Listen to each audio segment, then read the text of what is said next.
ഇന്ത്യയിൽ സ്വാതന്ത്ര്യ നിഷേധമാണ് ബി.ജെ.പി. നടത്തുന്നതെന്ന് AICC. General secretary K C. Venugopal ആരോപിച്ചു. ആലപ്പുഴയിൽ മാധ്യമങ്ങളോട് സംസാരിക്കുകയായിരുന്നു അദ്ദേഹം. പൗരത്വ ഭേദഗതി നിയമത്തിൽ കോൺഗ്രസ് വ്യക്തമായ നിലപാടുണ്ട്. കോൺഗ്രസ് അധികാരത്തിൽ വന്ന നിയമം മാറ്റും. തെരഞ്ഞെടുപ്പിന് മുൻപ് പൗരത്വ ഭേദഗതി നിയമം പാസാക്കിയത് ബി.ജെ.പിയുടെ ഭരണപരാജയം മൂടിവെക്കാനാണെന്നും കെ.സി. വേണുഗോപാൽ പറഞ്ഞു. ഇലക്ട്രൽ ബോണ്ട് എന്ന് പറഞ്ഞിട്ട് ഇന്ത്യയിലെ ഏറ്റവും അഴിമതിയില്ലാത്ത പാർട്ടി എന്ന് പറഞ്ഞ ബി.ജെ.പി. ഇലക്ട്രൽ ബോണ്ടിനോട് പ്രതികൂട്ടിലായി. അത് മറച്ചു പിടിക്കാനാണ് കേജ്രിവാളിന്റെ അറസ്റ്റ് പോലും.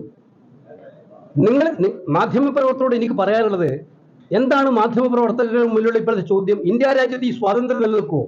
ജനാധിപത്യം നിലനിൽക്കുമോ? ഇപ്പൊ നടന്നുകൊണ്ടിരിക്കുന്ന ഒരു തെരഞ്ഞെടുപ്പ് പ്രഖ്യാപിച്ചു കഴിയുമ്പോൾ ഒരു സിറ്റിംഗ് ചീഫ് മിനിസ്റ്ററെ അദ്ദേഹത്തിന്റെ വീട്ടിൽ പോയിട്ട് ചോദ്യം ചെയ്യാനുള്ള വ്യാജന പോയിട്ട് അറസ്റ്റ് ചെയ്ത് കൊണ്ടുപോവാണ്. ഇനി എത്ര മാസം എന്നുള്ളത് ആർക്കും അറിയില്ല. അദ്ദേഹം തെരഞ്ഞെടുപ്പ് രംഗത്ത് അദ്ദേഹം ഒരു പാർട്ടി നയിക്കുന്ന ആളാണ്.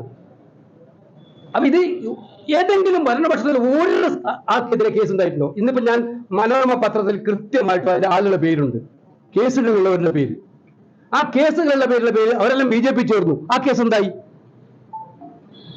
ഇതെന്തുകൊണ്ട് ചോദിക്കപ്പെടുന്നില്ല?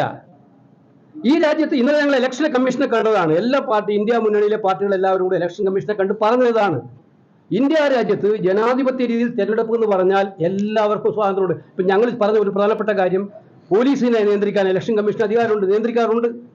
അവർ ചില DGP-യെ പോലും മാറ്റിയിട്ടുണ്ട്, പോലീസ് ഹോം സെക്രട്ടറിയെ മാറ്റിയിട്ടുണ്ട്.